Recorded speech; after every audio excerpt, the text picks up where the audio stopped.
Vous sur Sud Radio pour le 10h midi. Si vous nous rejoignez, bienvenue. On est sur Sud Radio jusqu'à midi avec aujourd'hui Alexis Poulain. Bonjour, journaliste, directeur de la publication du Monde Moderne. Et on vous retrouve tous les mercredis matins pour l'édito politique sur Sud Radio dans la matinale. Alexia Germont, bonjour, présidente fondatrice du think tank France Audacieuse.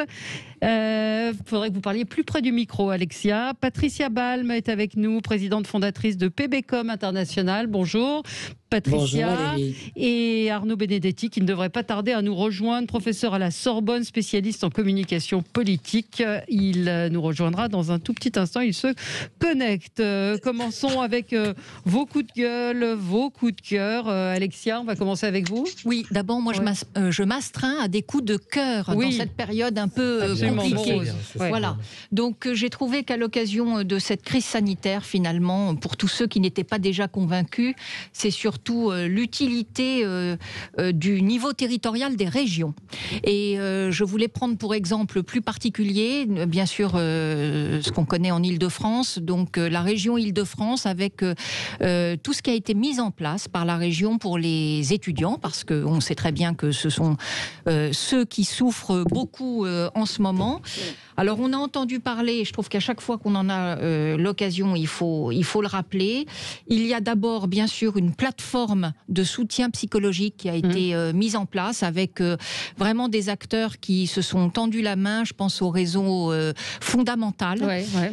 Donc c'est écoute étudiants, trait d'union Île-de-France. Donc la région jusqu'à fin juin prend en charge à minimum 3 consultations en fait gratuites. Donc ça c'est déjà un premier soutien. Enfin, il y a 150 derrière. Il y a des thérapeutes. Oui, il y a 150 psychologues qui ont accepté de jouer le jeu. Mais il n'y a pas que ça aussi. Il y a des aides au logement qui ont été mises en place. Il y a plus de 20 000 nuitées qui sont financées. Donc ça, avec un partenariat avec Accor, où on peut éventuellement, quand on est vraiment en situation de grande précarité, être logé dans des hôtels de la région. Et on sait que là, pour le coup, c'était un partenariat gagnant-gagnant, puisque les hôtels aussi ont des difficultés. Bien sûr, le soutien aux prêts bancaires. Donc on voit qu'il y a toute une panoplie. Et il ne faut pas hésiter vraiment à se tourner vers ce... Oh là, on a un problème de son là. Voilà, pardon. Donc il y a plein de choses qui ont été mises en place avec beaucoup d'aides qui sont apportées par les régions. Au plus près. Arnaud Benedetti nous a rejoint. Bonjour Arnaud. Non, il ne nous a pas rejoint du tout. On a un petit problème de liaison visiblement. Patricia Balme, c'est un coup de cœur. Oui, c'est un coup de cœur et puis c'est un soutien à nos forces de l'ordre qui sont menacées de mort. On a entendu ce qui s'est passé à Poissy, les cris en direction des policiers, tuez-les. Moi, je dis juste que les policiers sont devenus le réceptacle de tous les maux de la société. Et aujourd'hui, nous sommes confrontés à une guérilla urbaine permanente où finalement les policiers sont désabusés, écœurés, désespérés, parce que souvent, les délinquants qui sont arrêtés, qui sont parfois des mineurs, en garde à vue, sont relâchés. Bon, passons sur la défenseuse des droits qui quand même souhaitait réduire les contrôles d'identité. On marche sur la tête, mais je ne sais pas où est la solution.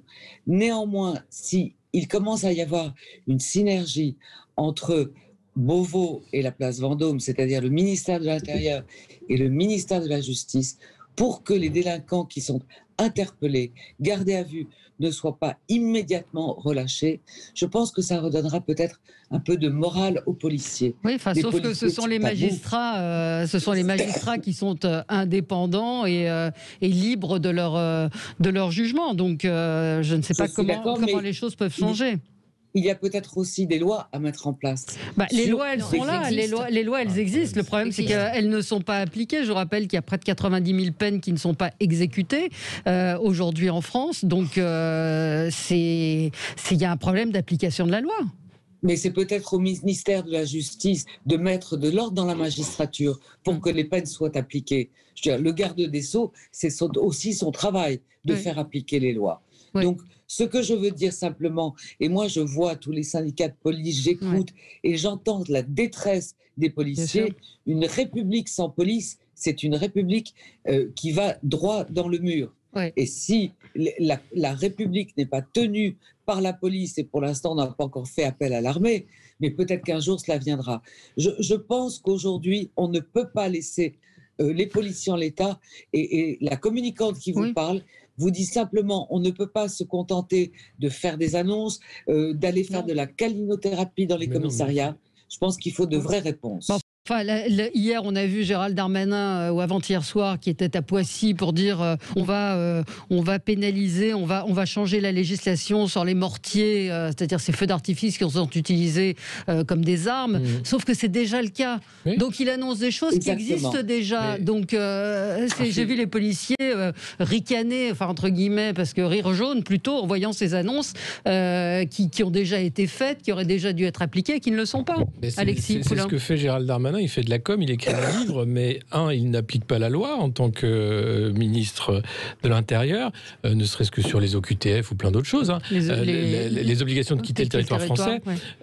Donc on peut faire plein de textes de loi pour faire croire qu'on s'empare d'un problème qui existe. Non, il suffirait simplement de faire son boulot et de donner des moyens à la justice et à la police, qui manquent cruellement de moyens. Quand on parlait de contrôler les frontières, enfin utiliser les policiers à 18h pour foutre des prunes aux automobilistes, c'est ridicule. C'est qu'à un moment, il faut savoir à quoi sert la police. Et alors, je ne suis pas tout à fait d'accord. Je pense que la République, c'est pas seulement l'affaire d'un corps de métier qui devrait la tenir à bout de bras, c'est l'affaire de tous les citoyens. Et le problème est là, c'est qu'il y a un vrai problème d'éducation. Enfin, c'est global. Et je crois que cette loi sur le séparatisme, elle est inutile. Elle est dans toutes ces lois de circonstances qui sont là pour faire croire que des élus qui sont lâches font semblant d'agir.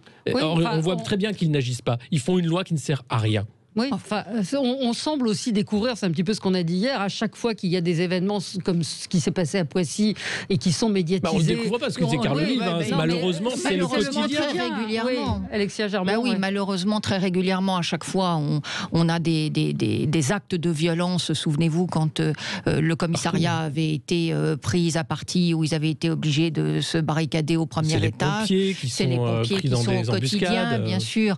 Donc ça, on ne découvre pas les sujets. Là où je suis tout à fait d'accord avec Alexis Poulain, c'est sur le besoin non pas de relégiférer, mais d'appliquer la loi. Et je rajouterais, et d'en rendre compte en toute transparence aussi, parce qu'il y a toute une partie du volet qui n'est pas respectée, c'est-à-dire de quelle façon on fait son boulot, quel que soit le positionnement que l'on a au sein d'un dispositif gouvernemental, pour justement permettre de voir l'évolution.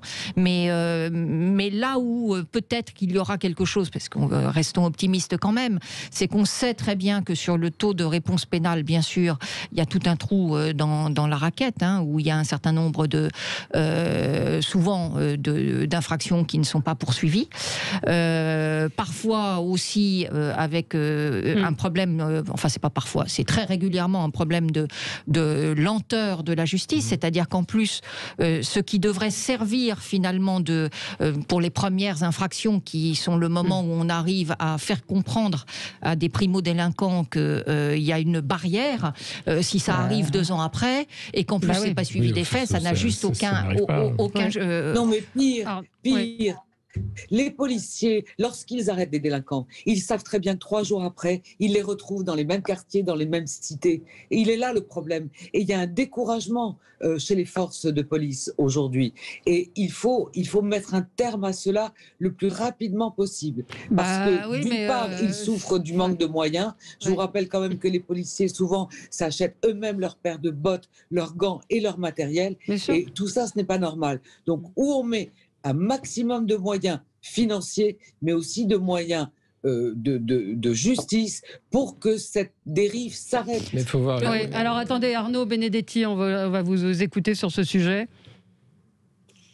Oui, je partage ce qu'a dit Alexis Poulain, c'est que je ne suis pas sûr que ça soit l'inflation législative qui permette de répondre aux préoccupations qui sont aujourd'hui celles de la police. Et en l'occurrence, il faut que les lois puissent exister à condition qu'elles aient une utilité, en l'occurrence. Et le problème, c'est qu'aujourd'hui, l'arme législative est très souvent utilisée comme une arme de communication, bien plus comme une arme d'utilité sociale pour l'ensemble de la société. Et ça, c'est une vraie difficulté. Ensuite, la question, en effet, aujourd'hui, de la façon dont on doit gérer l'ordre public, c'est, j'allais dire, presque un marronnier de la République depuis 30 ans, en l'occurrence. On ne le découvre pas avec Emmanuel Macron, même si on voit qu'aujourd'hui, Emmanuel Macron fait un instrument de communication, parce que pour lui, c'était vraisemblablement une zone de faiblesse, une zone de fragilité que ces questions régaliennes, et qu'il se trouve confronté à une réalité, finalement, qu'il avait d'une certaine manière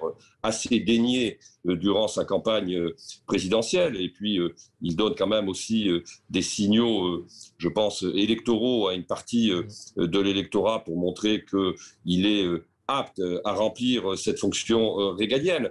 Mais la vraie difficulté, encore une fois, c'est que, si vous voulez, il y a un hiatus permanent, et pas seulement sur ces questions régaliennes, entre les annonces qui sont faites par le gouvernement, la posture que prend M. Darmanin, qui finalement essaye de copier le modèle qui était sous Nicolas Sarkozy lorsqu'il était ministre de l'Intérieur, et la réalité du terrain. Et la réalité du terrain, bien évidemment, elle renvoie une forme de béance, une forme parfois même d'incurie des moyens dont les forces de l'ordre ont besoin pour assurer leur mission sur le terrain.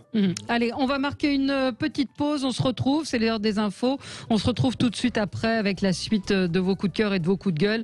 Et puis on va parler de ce passeport vaccinal qui fait son chemin, l'université gangrénée par l'islamo-gauchisme, et vote par anticipation à la présidentielle. À tout de suite. Avec vous sur Sud Radio pour le 10h midi, avec aujourd'hui Arnaud Benedetti, professeur à la Sorbonne, spécialiste en communication politique, Patricia Balme, communicante, présidente fondatrice de PBcom International, Alexis Poulain, journaliste, directeur de la publication du Monde Moderne. On vous retrouve tous les mercredis matins sur Sud Radio pour l'édito politique, et Alexia Germont, présidente fondatrice du think tank France Audacieuse. Faut-il instaurer un passeport vaccinal? L'université gangrénée par l'islamo-gauchisme, polémique stérile, on dit les présidents d'université, et puis vote par anticipation à la présidentielle. C'est arrivé un peu par surprise hier au Sénat. On continue notre débat. On parlait de la police. Je voulais vous lire un petit extrait du Canard enchaîné qui rapporte les propos d'Emmanuel Macron à propos de la défenseure des droits,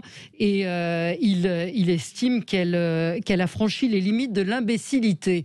On voudrait juste rappeler Emmanuel Macron que c'est lui le DRH, hein, c'est lui qui l'a nommée. Elle était à ATD Quart Monde, donc en nommant quelqu'un qui est à ATD Quart Monde, évidemment on va avoir ce type de remarques, et il a rappelé dans cette petite phrase que rappelle le Canard enchaîné qu'elle est là pour rappeler le droit, ce qu'elle semble un petit peu oublier.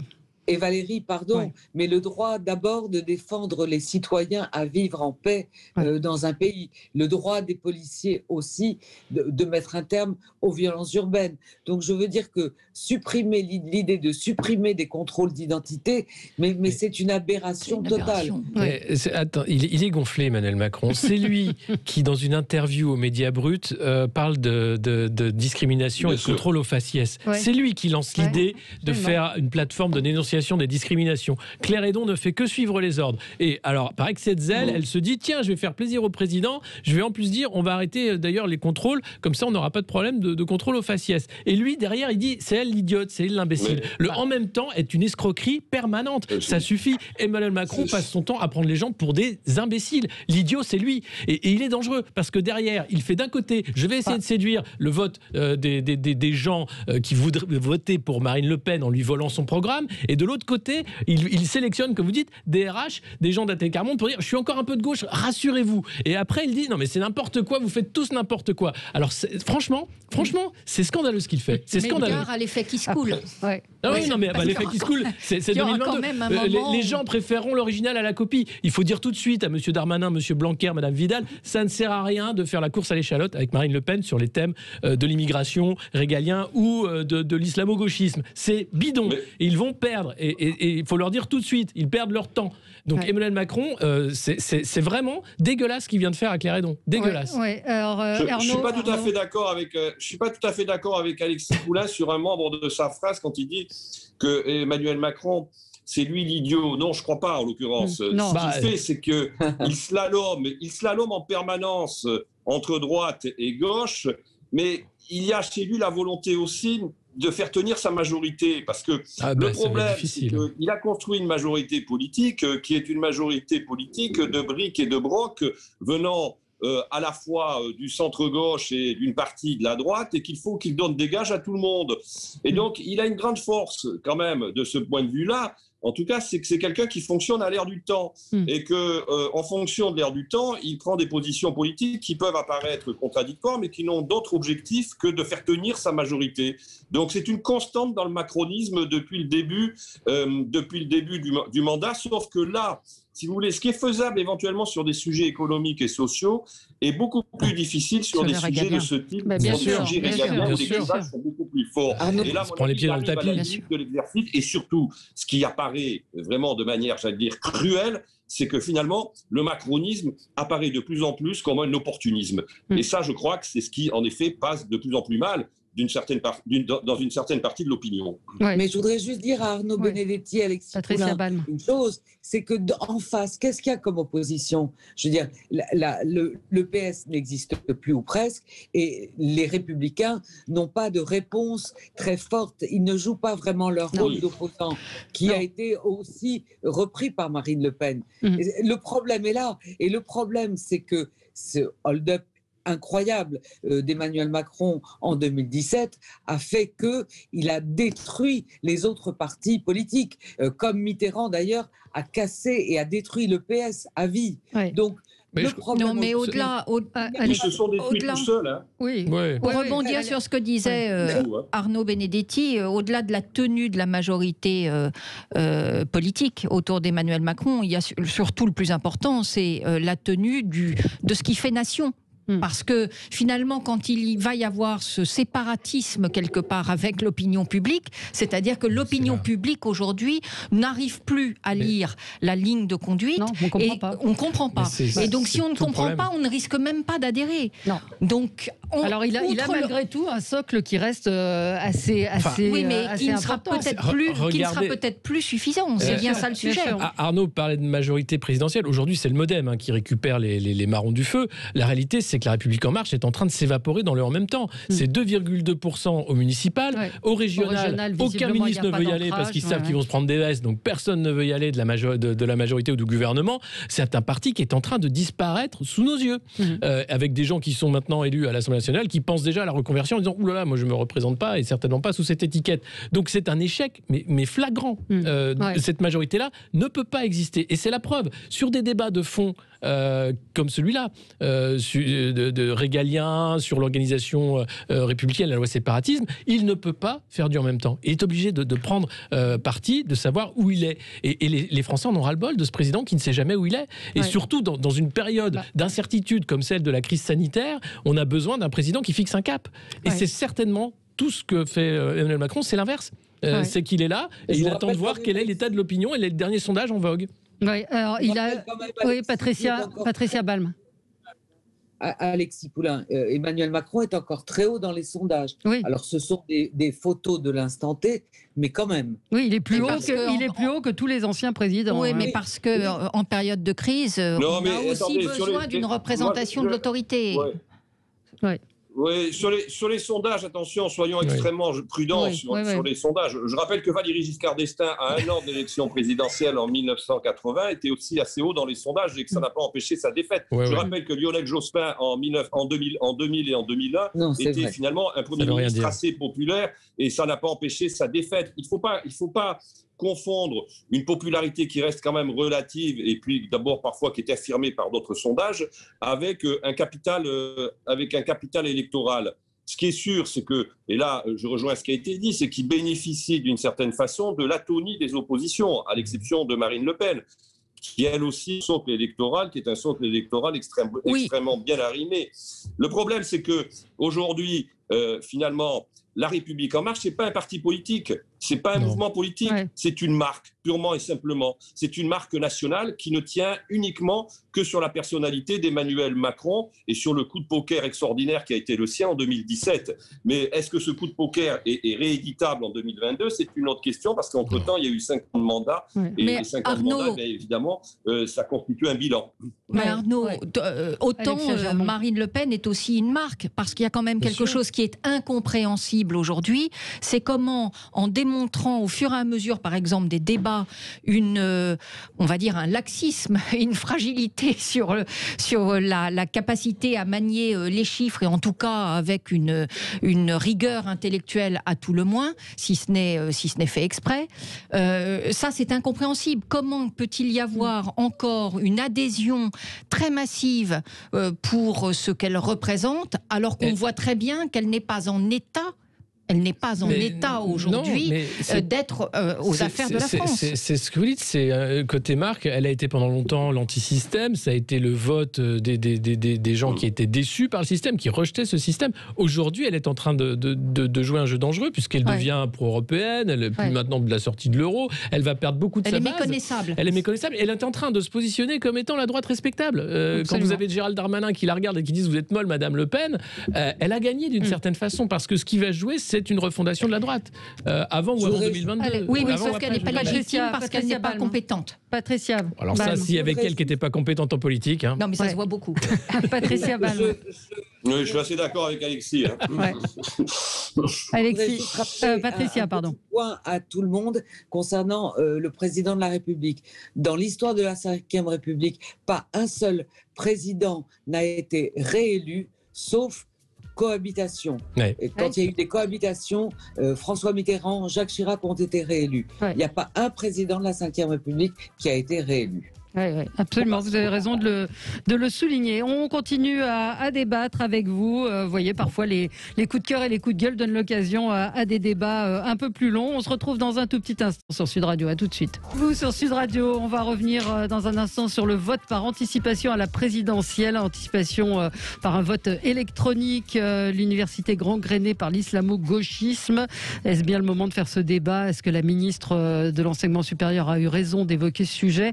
Et puis le passeport vaccinal, on verra si on a le temps d'évoquer tous ces sujets. Arnaud Benedetti, votre coup de gueule ? C'est plutôt un coup de tristesse. J'ai appris ce matin la disparition de 4 librairies de Giberjeune, place Saint-Michel. Alors c'est à la fois d'abord un drame social pour les personnes qui vont devoir quitter leur emploi, parce que beaucoup d'entre elles, j'ai vu, sont, disons, dans leur deuxième partie de carrière professionnelle, et ça va être plutôt difficile pour eux, en l'occurrence, même si la direction propose des plans d'accompagnement. Et puis c'est aussi quelque part un drame culturel aussi, parce qu'on voit que des enseignes qui sont des enseignes qui font partie du patrimoine parisien, du patrimoine du quartier latin, du patrimoine national, en l'occurrence, disparaissent. Alors bon, manifestement... D'après ce que je crois comprendre, peut-être que la direction de Giberjeune n'a pas su anticiper un certain nombre d'adaptations sur le plan, en tout cas, de son fonctionnement et de l'offre en matière d'ouvrage. Mais il n'en demeure pas moins que c'est quand même une tendance de fond qui s'installe.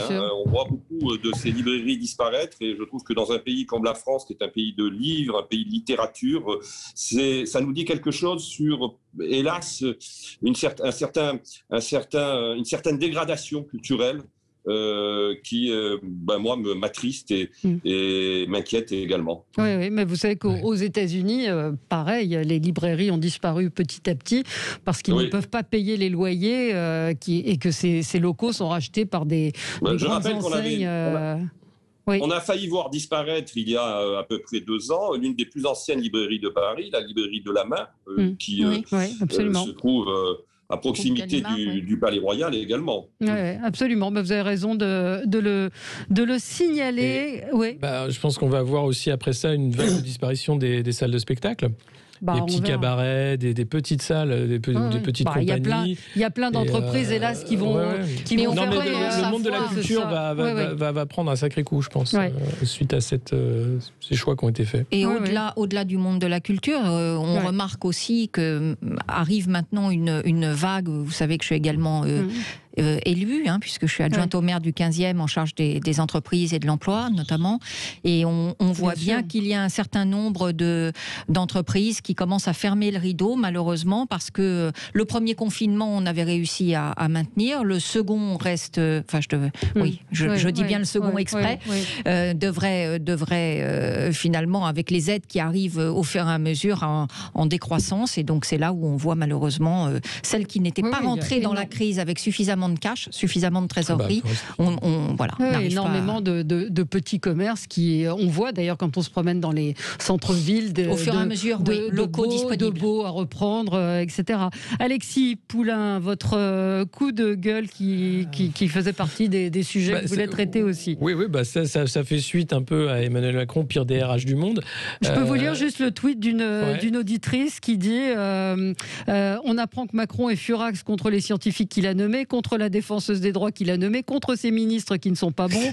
Les Français furax contre Macron, que certains et contre les Français aussi, avec les 66 millions de procureurs. Et contre ces Gaulois réfractaires. Et alors, non, il est content d'un truc, c'est qu'il dépense pas mal de cash, d'argent public avec les cabinets de conseil.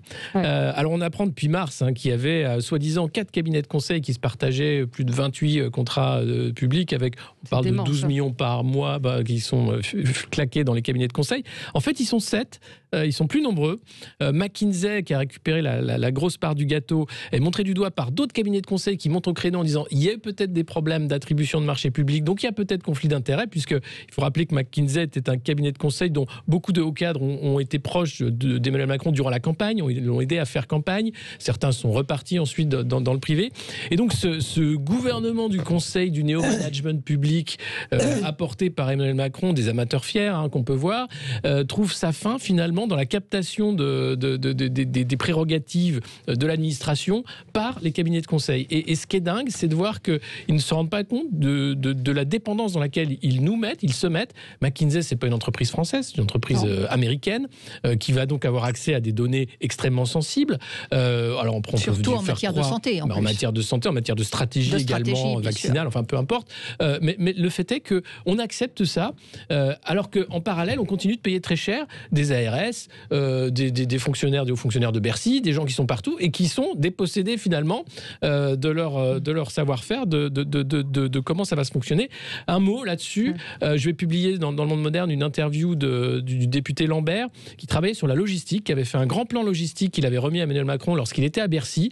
Une fois que celui-ci a fait campagne, il a mis le plan dans un tiroir, Elisabeth Borne l'a même mis à la poubelle, et on se retrouve avec un gouvernement incapable de diffuser des masques, d'acheter des masques, de distribuer des doses de vaccins, d'organiser finalement un truc aussi important quand on gère un État qu'est la logistique. Or, le plan existait et il avait été remis à Emmanuel Macron lorsqu'il était ministre. Donc c'est vous dire l'incapacité, la dangerosité de ces néo-managers qui sont là pour faire de la com. On fait du TikTok tant qu'est plus, on est sur Snapchat. Là, je vois que la police nationale recrute un community manager pour être sur TikTok.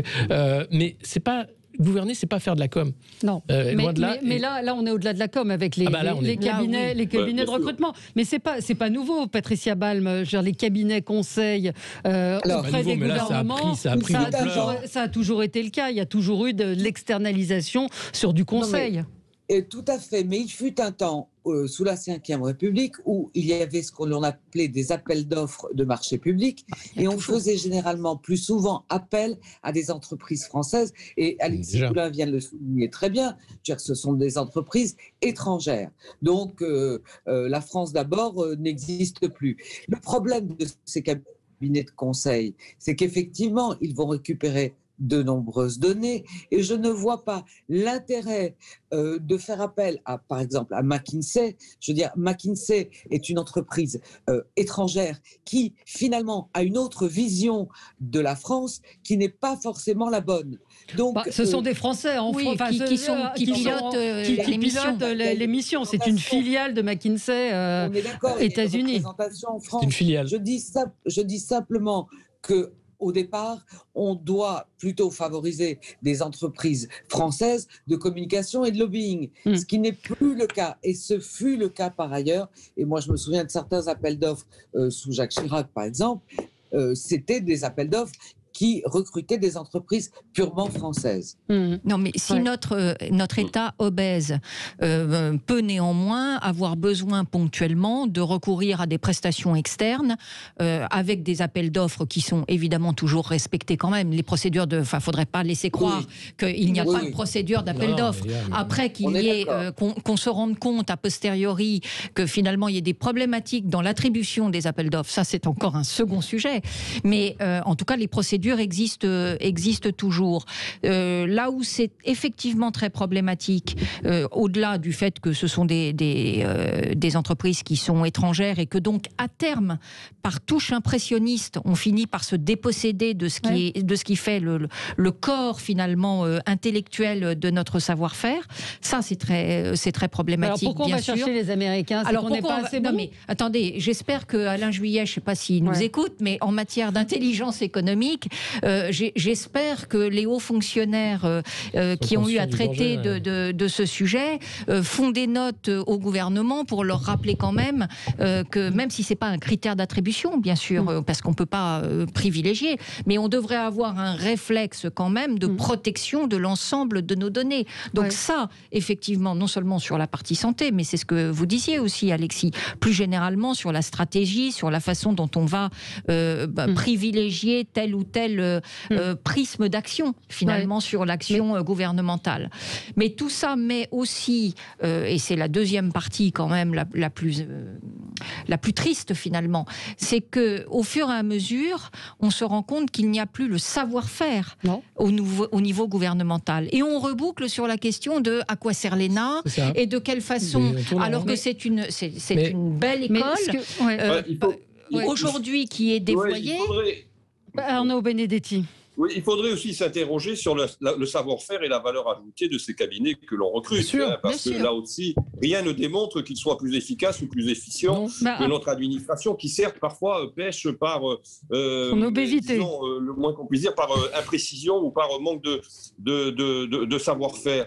Moi, je trouve que c'est assez choquant en l'occurrence, et ce n'est pas la première fois. Souvenez-vous, on a aussi délégué de cabinet la confection et la rédaction d'un certain nombre de textes de loi récemment sous Emmanuel Macron. Je trouve que cette façon d'externaliser des fonctions qui sont des fonctions régaliennes, qui sont des fonctions souveraines, traduit d'abord un manque de confiance d'Emmanuel Macron, lui-même produit de l'administration, dans sa propre administration, ce qui quand même pose quelque part un petit problème. Et je rappelle que finalement, la plupart du temps, ce à quoi on assiste, c'est des allers-retours aussi entre un certain nombre de ces cabinets et l'administration, d'un certain nombre de hauts fonctionnaires. Là aussi, ça pose un autre problème. Donc, je ne suis pas sûr que ça soit des pratiques, en tout cas, très saines. Non, alors on a une auditrice qui nous dit, mais je ne vois pas où est le problème. Rebecca nous dit, ils sont spécialisés en logistique et en stratégie. Citez-moi un seul cabinet équivalent à McKinsey en France. Les 4 plus importants sont américains et les meilleurs dans ce domaine. Mais c'est pas ça le problème. Le problème, c'est qu'on n'est plus nous. Alors attendez, Arnaud. En logistique, il y a une administration qui est quand même assez bien, en général, staffée, c'est l'armée. L'armée, oui. Je le dis parce qu'en l'occurrence, elle n'a pas du tout été utilisée. Et certainement beaucoup mieux staffée que McKinsey. Voilà, donc pour répondre à votre interlocutrice, à votre auditrice, le problème, c'est pas tant d'avoir le choix de McKinsey qui serait compétent en matière de logistique appliquée à la santé. Le problème, c'est que nous n'ayons plus les compétences, nous, en interne.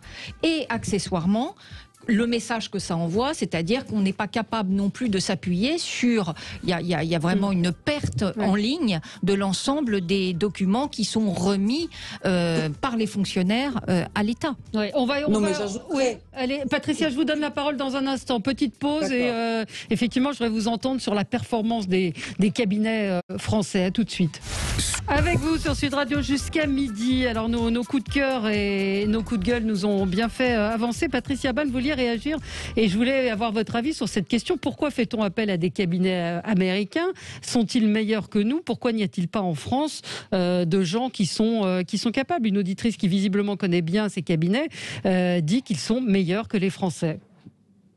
Bon, alors, je ne sais pas, on ne va pas évaluer les cabinets américains et français. Il existe des cabinets français de logistique qui sont excellents et pour les entreprises qui font appel. Mais moi, je voudrais juste souligner une chose, c'est que pour l'instant, on n'a pas vu non plus le talent de McKinsey dans la gestion de la crise sanitaire et dans cette logistique. C'est à souligner. Et c'est ce que je viens de dire, c'est la vérité de la palisse. Donc, j'attends que McKinsey, qui quand même prend des honoraires assez conséquents, fasse ses preuves. Et pour l'instant, nous n'avons rien vu. Oui, non, mais c'est un bon argument. Vous évoquiez pendant la pub, Alexia Germont, le spoil system, c'est-à-dire aux États-Unis, quand un président arrive, quand une nouvelle administration est là, on vire tout le monde. On vire tout le monde, c'est-à-dire qu'on a à la fois une majorité gouvernementale, mais on s'assure également de la majorité d'exécution quelque part, avec une administration qui est en ligne. C'est-à-dire qu'on choisit les personnes avec lesquelles on veut mettre en œuvre pratiquement opérationnellement.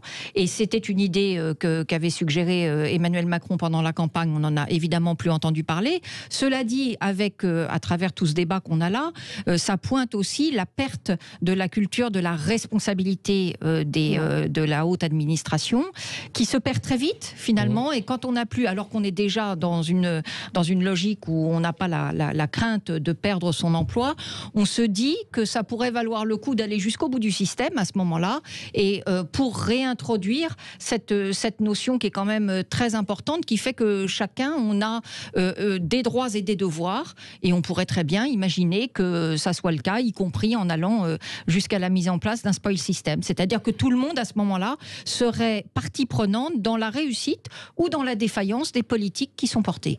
Très bien. Oui, spoil system, Arnaud Benedetti. Oui, enfin, on n'a pas la même culture administrative.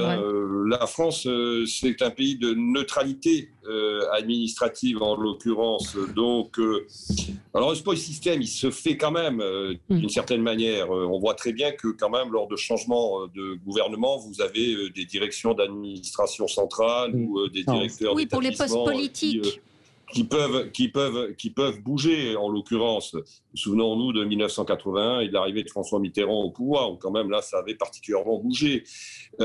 Sauf qu'il ne se fait pas officiellement. Voilà, il faut de la transparence. Emmanuel Macron avait dit qu'il mettrait sous tension ses administrations centrales pendant 6 mois.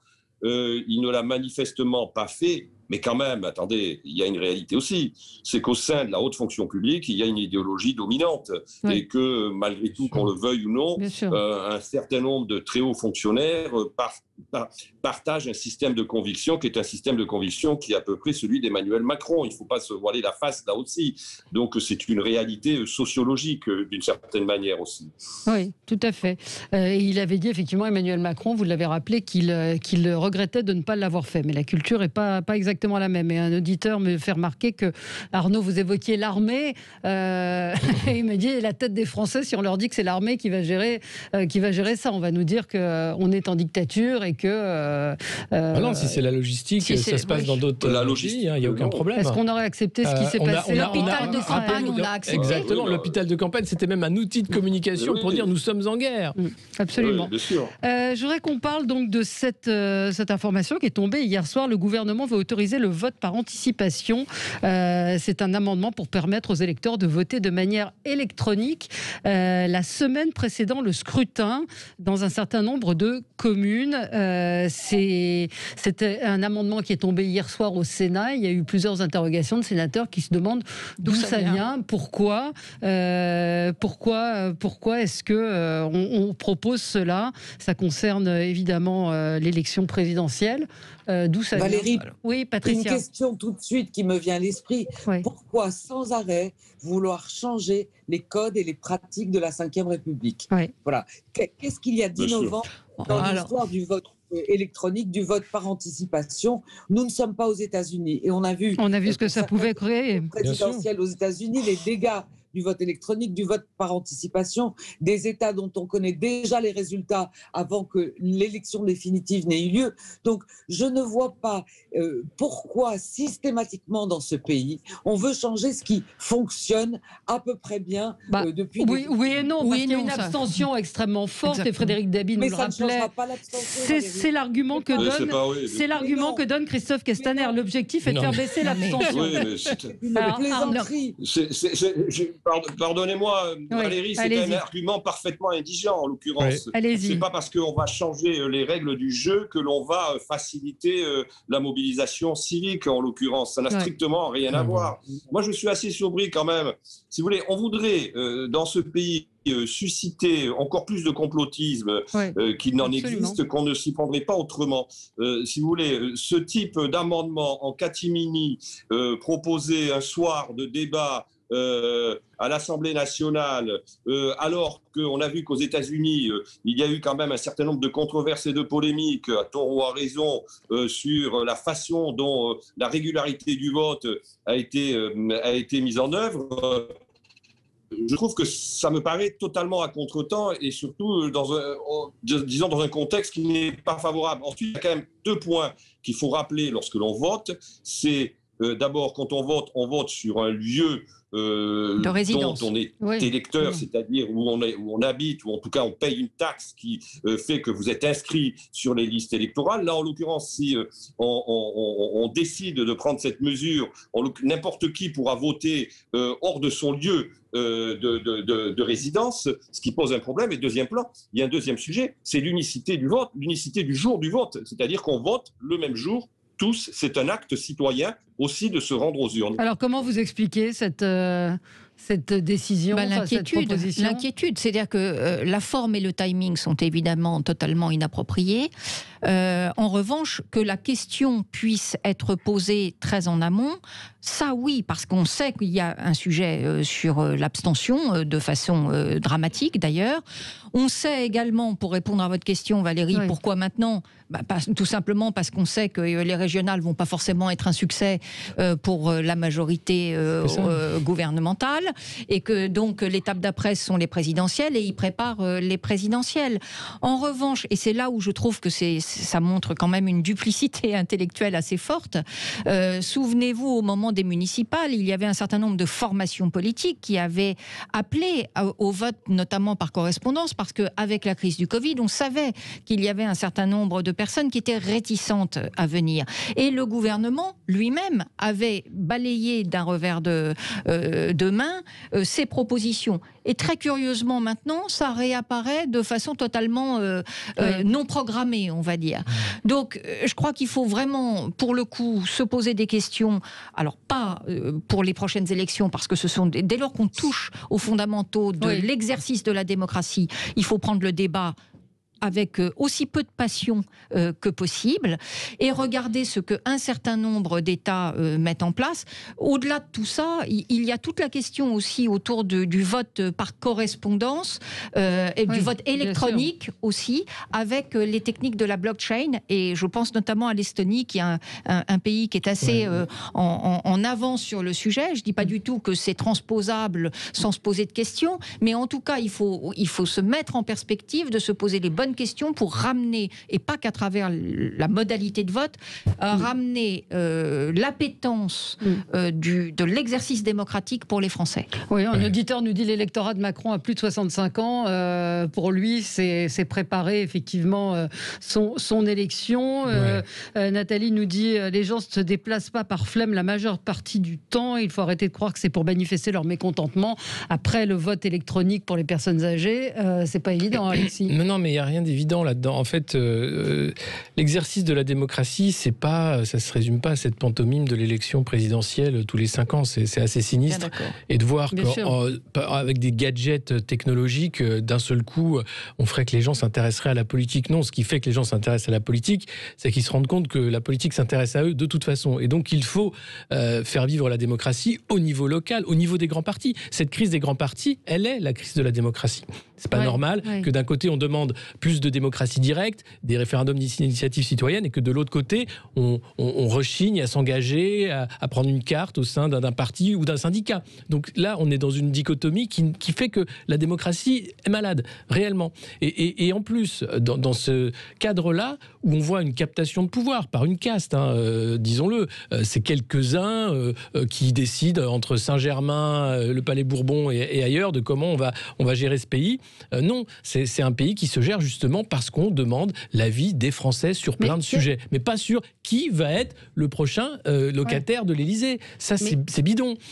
Donc, il faut dépasser ce cadre-là. Et ce qui est dangereux, c'est quand on va mettre la technologie comme solution miracle, le technicisme qui est vraiment au cœur de la Startup Nation, au cœur du logiciel en marche, c'est une erreur. Parce que voter, c'est un moyen, et premièrement, et un moyen avec beaucoup de failles et beaucoup de défauts. Et donc, plus c'est low-tech, mieux c'est, en l'occurrence. Et qu'est-ce qui fait qu'on n'aura pas d'abstention ou moins d'abstention? C'est qu'on va politiser cette élection. C'est que les gens vont enfin comprendre l'importance de voter pour ne pas avoir le non-choix du deuxième tour systématiquement en disant vous votez contre plutôt que vous votez pour le programme, et pas la personne, le programme qui vous importe. Mais quel est le risque d'un vote électronique? Les bugs, la fraude, le hacking, qui fait la machine, comment ces machines sont mises ensuite sous clé, qui remonte le résultat. Enfin, vous avez toute une chaîne d'ouverture des possibles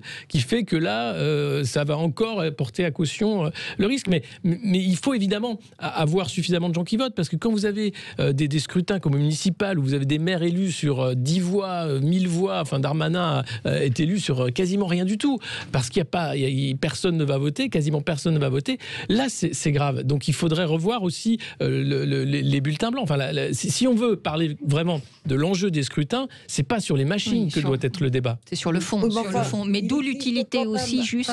oui, allez-y Alexia, juste, d'où l'utilité aussi de regarder sur les techniques qui permettraient de fiabiliser, et l'ouverture sur les techniques de la blockchain, notamment si on parle sur l'électronique. Ça, c'est un des moyens, potentiellement, mais ça ne se fait pas, ça se fait pas en 15 jours, juste avant les élections régionales ou présidentielles. C'est ça, c'est bien sûr. Cet amendement est arrivé un petit peu en... Mais c'est ça aussi la politique, c'est d'avoir aussi la capacité de se projeter et d'emmener vers des modifications, mais intelligentes. Patricia, attendez. Avant de s'occuper des élections présidentielles, qu'ils essayent d'organiser les élections régionales.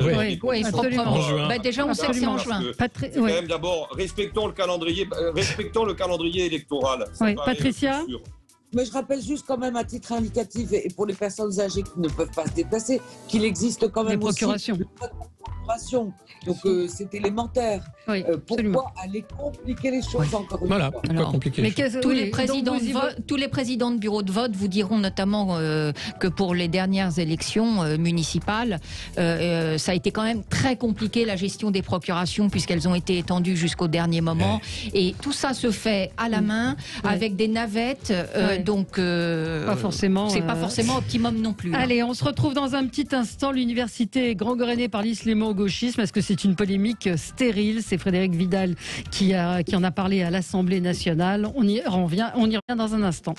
Et nous débattons, nous commentons l'actualité jusqu'à midi. Et avant de parler de l'islamo-gauchisme des universités, nous avons un auditeur qui souhaitait réagir sur le débat précédent. Claude est en ligne avec nous. Bonjour Claude, on vous écoute. Oui, bonjour Valérie Expert et votre équipe. Merci de me laisser parler. Moi, je dois dire que j'écoute essentiellement Sud Radio pour la radio, et je regarde CNews pour la télé, parce que le reste de l'audiovisuel me satisfait pas vraiment. J'ai le sentiment que finalement tout le monde aujourd'hui se sert la soupe au président de la République, et il y a que chez vous qu'il y a quand même des débats qui sont ouverts. Alors moi, ce que je voulais dire, c'est que sur cette affaire de vote, moi, je vois, vous savez, quand on a entendu la semaine dernière beaucoup de commentateurs dire le président fait le pari de ne pas confiner, pour moi, c'est pas un pari, c'était la première étape d'une démarche parfaitement préparé et qui consiste à dire, vous voyez, d'un côté, finalement, je ne suis pas tous les gens qui vous briment, qui vous traumatisent, qui vous enferment, etc.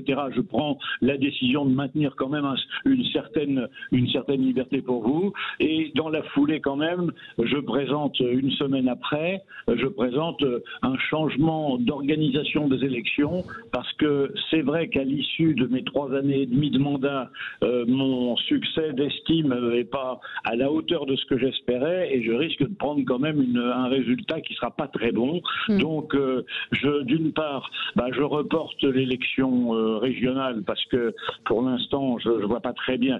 Et puis pour les présidentielles, je vais proposer un changement. Ce changement, vous l'avez dit sur le plateau, c'est celui qui a donné tellement controverse aux États-Unis en partie. Mais je veux dire que pour moi, c'est pas du tout un problème de lutter contre l'abstention. C'est un problème de dire tout système qui pourrait éventuellement permettre discrètement des manœuvres comme ça se passait dans le temps avec les bulletins dans les poches et dans les chaussettes, et maintenant ça se passe par voie informatique, et moi je n'ai pas confiance du tout. Et je voulais dire simplement que je suis navré d'entendre au bout de 3 ans et demi beaucoup de commentateurs, pas chez vous, mais beaucoup de commentateurs regarder Emmanuel Macron comme si c'était vraiment le génie de la Bastille depuis la préparation de son élection jusqu'au résultat, et on lui donne toujours un préjugé favorable pour tout ce qu'il fait, y compris quand on reprend tout le périple des 3 ans et demi, entre les insultes aux Français, entre les industries qu'on a bradées, entre le nucléaire qu'on ferme. Enfin, je veux dire que tout ça, pour moi, c'est une politique qui a échoué, et ça se dit souvent chez vous, parmi les commentateurs, et je pense qu'il est en train d'essayer de manipuler un truc pour s'en sortir. Voilà, écoutez, on verra. Merci en tout cas de votre témoignage, Claude. Merci de nous avoir appelé. Un commentaire également intéressant sur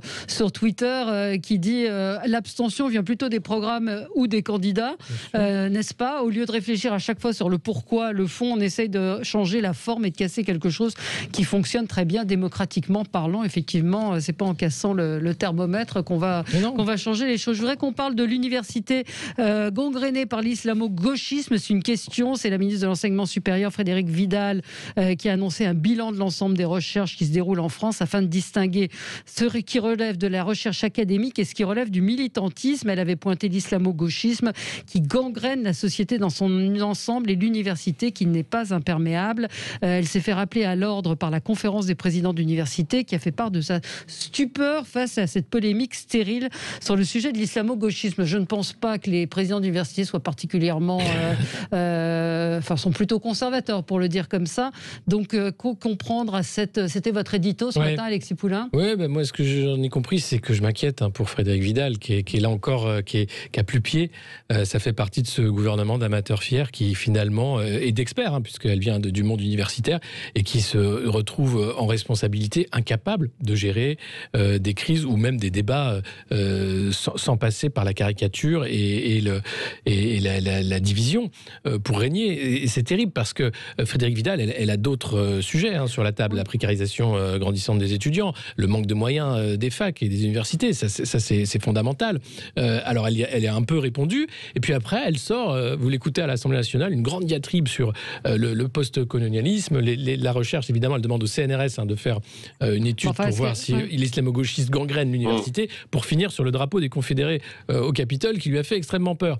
Et c'est un gloubi-boulga de la pensée toute faite, parce que derrière, oui, il y a un débat au sein de l'université, c'est sur le pluralisme. C'est inacceptable que François Hollande ne puisse pas aller dans une université, faire une conférence et qu'il se fasse jeter avec des étudiants qui lui balancent les bouquins à la tête. Phil Conkrot qui ne peut pas y aller. Est-ce qu'elle n'a pas raison de le dire? Elle a raison, mais pas de le dire comme ça. C'est-à-dire que oui, l'université a un problème de pluralisme, oui, l'université a un problème de militantisme, mais c'est aux chercheurs, c'est aux universitaires de régler ce problème. C'est pas à la ministre de montrer du doigt un ennemi fantasmé, comme c'était à l'époque les judéo-maçons. Rappelez-vous, attention, les années 30, c'était les judéo-maçons qui étaient partout et c'était eux le problème. Aujourd'hui, c'est les islamo-gauchistes le problème. Alors, ce terme, islamo-gauchiste, il faut revenir d'où il vient, vers années 2000, etc., avec la deuxième intifada, où on voit effectivement une convergence d'intérêts entre les milieux islamistes et les milieux anticapitalistes. Depuis, les choses ont beaucoup évolué, et je crois que c'est un terme trop flou, de basse politique politicienne qui n'a pas sa place dans la bouche d'une ministre de la Recherche. Et c'est ce qu'ont voulu dire d'ailleurs les responsables, les présidents d'université, en disant mais on est où là ? On est où ? Il faut rappeler Madame Vidal. Moi je voudrais dire un mot là. Alors il faudrait que Arnaud puisse s'exprimer. Vous êtes professeur d'université.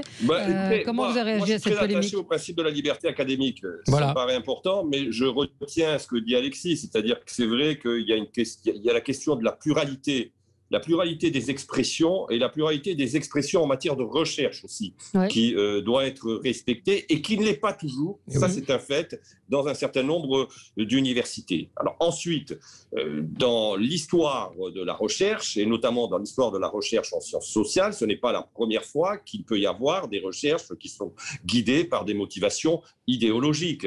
Tout au long des années 60 et des années 70, le courant marxiste a été extrêmement dominant dans les sciences sociales. Et il le reste aussi pour partie dans un certain nombre de disciplines scientifiques encore aujourd'hui. Mais moi, si vous voulez, au-delà de ce sujet, il y a un problème presque de méthode. C'est-à-dire qu'on va demander au CNRS, finalement, d'évaluer la recherche que, pour partie, ses propres chercheurs font l'université. C'est-à-dire que, quand même, que la ministre de la Recherche, qui est censée quand même connaître le fonctionnement de la recherche, qui elle-même a été présidente de l'université, nous propose une méthode où on demande finalement à un organisme d'être juge et partie de l'évaluation de la recherche, ça me paraît totalement aberrant. Quand on sait en plus les difficultés qui peuvent exister parfois entre le CNRS et l'université, je rappelle quand même que la plupart des labos, il faut quand même le savoir, et ça je pense que finalement peu de gens le savent, mais la plupart des labos qui sont dans l'université sont des labos qui sont sous tutelle du CNRS. Ils ont une double tutelle, ils ont la tutelle de l'université et la tutelle du CNRS. Donc, encore une fois, la méthode qui est proposée par la ministre de la Recherche et de l'Enseignement supérieur me paraît extrêmement confuse et risque en effet de susciter des tensions. Et d'ailleurs, on le voit, il suffit de lire le communiqué de presse des présidents de la CPU et des présidents d'université qui, de fait, disent implicitement que ce n'est pas au CNRS de venir finalement évaluer les recherches qui sont menées dans leur propre université. Oui, Patricia Balme. Il est intéressant quand même de noter que cette proposition de Frédérique Vidal ne fait pas l'unanimité dans son propre camp. Hier, le député de La République En Marche, Sacha Houlié, dans la salle des 4 colonnes à l'Assemblée nationale, lui a répondu qu'il y avait d'autres priorités sur l'université qui méritaient au moins toute son attention. Donc déjà, dans son propre camp, ça crée une polémique. Effectivement, je pense qu'elle a mal choisi le moment, mal choisi le sujet, qui est quand même un sujet sensible. Et puis les mots gangrénés maintenant parce qu'il y a effectivement une urgence avec les étudiants, on ne doit pas aborder d'autres sujets qui sont, Arnaud Benedetti, je vous rappelle que vous avez dénoncé il y a une semaine ici même la décision de l'Université de Nanterre d'appliquer l'écriture inclusive. Il y a plein d'autres sujets et on ouvre. Il existe des problèmes manifestement dans l'université. Et d'ailleurs, pas seulement dans l'université, parce que les recherches, encore une fois, qui sont menées au CNRS, il y a certains chercheurs du CNRS qui mènent des recherches qui sont très proches des études de genre, des études postcoloniales. Donc, encore une fois, moi, je pense que la méthode qui a été retenue ne me paraît pas la bonne méthode en l'occurrence. Et ça ne veut pas dire sur le fond. Alexia Germont, et ça ne veut pas dire que sur le fond, ce ne sont pas des sujets, effectivement, qui sont à regarder plus que de très près, parce qu'il y a aussi une vraie problématique. Et d'ailleurs, il faut se souvenir que ça fait référence à la prise de parole de Jean-Michel Blanquer, je crois que c'était en octobre ou en novembre dernier, de mémoire, qui lui-même avait parlé d'islamo-gauchisme, mais il l'avait fait avec plus de maîtrise. Déjà, il avait été critiqué de toute façon par la Confédération des présidents d'université. Mais donc, ce n'est pas non plus une première tentative de prise de position sur ces sujets-là de la part du gouvernement. Non, on a un auditeur qui nous dit de toute façon, les thèmes qui ont trait à l'islam en France n'est jamais le moment de les traiter. Résultat, les Français sont de plus en plus. Justement, c'est pas des thèmes qui ont trait à l'islam. C'est là où le terme est très mal mal choisi. Le problème, c'est les études de genre, c'est le postcolonialisme, c'est l'intersectionnalité, etc. Oui, où derrière, il y a l'islamisme, l'islam politique, effectivement, utilise ça comme un cheval de Troie d'une certaine façon. Et en ça, oui, il y a une question à se poser sur la nouvelle bien-pensance, le risque effectivement que la pluralité disparaisse dans l'université et qu'on n'ait plus le droit que de faire des recherches sur telle ou telle partie de l'histoire. Enfin, quand on voit en France qu'on se pose des questions sur s'il faut célébrer Napoléon ou pas, mais on est dingue, quoi. À un moment, il faut arrêter l'histoire. C'est l'histoire. Donc ça s'est passé. Ça sert à rien de faire comme si ça n'était pas passé. Et alors l'étudier, c'est autre chose. Et l'étudier comment, ça aussi, c'est intéressant. Mais c'est, encore une fois, le boulot des chercheurs. Et vouloir mettre la recherche sous tutelle d'État, c'est quitter gentiment les rives de la démocratie libérale. Ouais. On rentre dans tout à fait autre chose. Donc le macartisme proposé par les uns ou par les autres est une solution terrible et il faut absolument calmer le débat et le recentrer. Et arrêter l'hystérie. Allez, ce sera le mot de la fin. Merci à vous. Merci à tous les quatre pour ces débats passionnants.